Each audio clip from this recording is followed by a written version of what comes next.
Hey everyone, welcome back to IoT Bhai. Hope all are good. I am Tipu from here. I am also good. So today is the chapter 3 of our full stack IoT Engineer Bootcamp. And in chapter 1, we describe what is IoT, the architecture of IoT, the component of IoT. And in chapter 2, we describe the IoT toolkits, the programming language we need for embedded system and IoT backend. We describe all. So those are missed chapter 1 and chapter 2. I will suggest please watch the chapter 1 and chapter 2 first. I will put the chapter 1 and chapter 2 link in the description. So let's back to chapter 3, and today we are diving into the physical hardware, and we know exactly how data moves to the cloud. But where does it actually come from? Yes, it comes from the physical reality, like temperature of a room, like vibration of a machine, or a switch status. And then this data turn into the digital data. Yes, that's is called an embedded system. So today we are going to deep dive into the embedded system. Understanding the foundation hardware brains power the physical element of the Internet of Things. Okay, so let's understanding the hardware. So one is general purpose and another one is embedded system. So in general purpose, you can see your laptop or your smartphone can do various jobs simultaneously. So that's the general purpose. You can do many things simultaneously, and it runs on a massive operating system like Windows, Mac OS, Android, Linux, like that. And it needs significant computing power, memory and energy. But in our embedded system, it's actually designed for a specific and dedicated function, like a IoT sensor node taking data from your environment, like or a gas sensor, or it can be measure the vibration of a machine. So its job is specific and dedicated, and it is highly optimized and extremely efficient logic loop, and also it operates minimum power to handle the real time response. So that's are the basic difference from general purpose and our embedded system. So we can say this is a bridge. An embedded system is the vital bridge between two fundamental different worlds like physical reality and digital data. It's actually translate analog and physical reality we live in, like temperature, motion, light, into the digital data stream that the cloud can aggregate, process or analyze. So without this bridge, there is actually no Internet of Things. So let's understand the core architecture of the embedded system loops. So there is an input, like sensor read the physical environment, they translate variables like temperature, humidity or a machine status into electrical signal, and our microcontroller, that is our brain, evaluates this signal. It executes C and C++ logic code to make local decision instantly. Also it can outputs, the system can react, actuator flip relays or a motors can spin. Also the radios like Wi-Fi, it can transmit the data back to the gateway. So that's the core architecture loop of an embedded system. So we need to choose a hardware for our brain. So there are many hardware out there.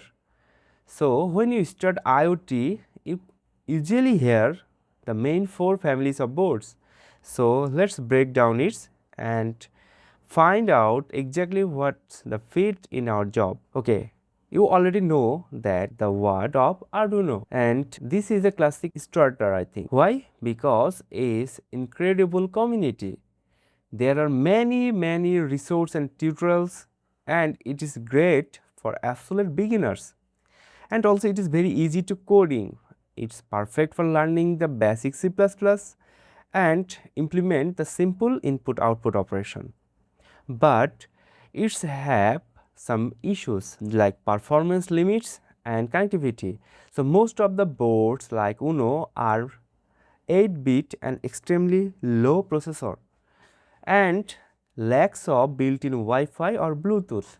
You have to buy extra shields for internet access and Bluetooth connect. And there is come the Raspberry Pi, the super heavyweight, because it's not a microcontroller, it's a single board computer running on a full Linux OS, and it's a very heavy lifting. You can be run the AI model, massive databases, or you can act as a MQTT broker in your home. Okay, it's also have some cons because it is too complex and expensive for simply reading a basic sensor. Also, it consumes too much power for battery operated devices and makes much time to boot up. So it is not for the real time work. There is come the ESP32, the sweet spot. Why?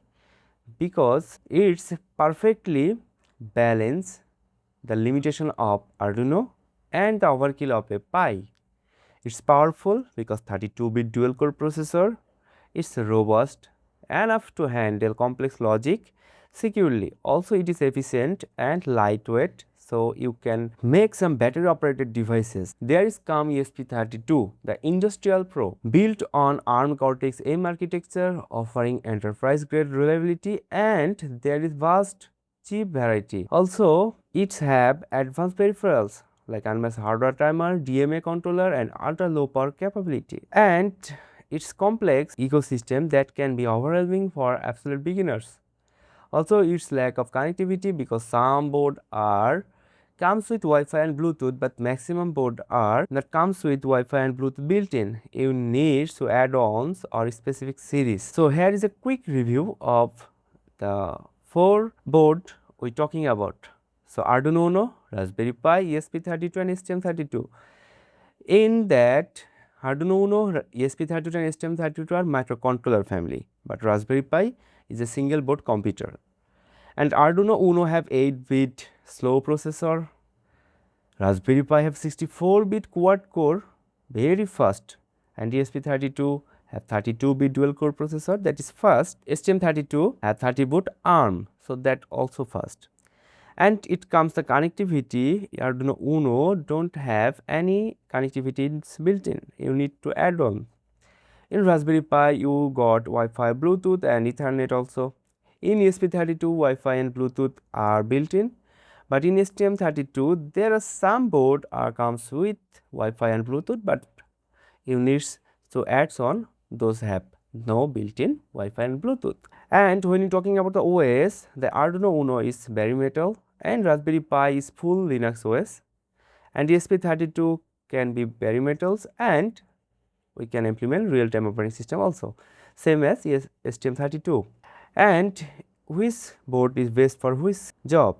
Like Arduino Uno is basic electronics, Raspberry Pi for mainly gateways, ESP32 have IoT devices, sensors node, and STM32 is industrial and complex input-output operations. So you can think about what board we should use in our bootcamp series. So the IoT Champion is the ESP32. Why? Because it's have built-in Wi-Fi and Bluetooth low energy.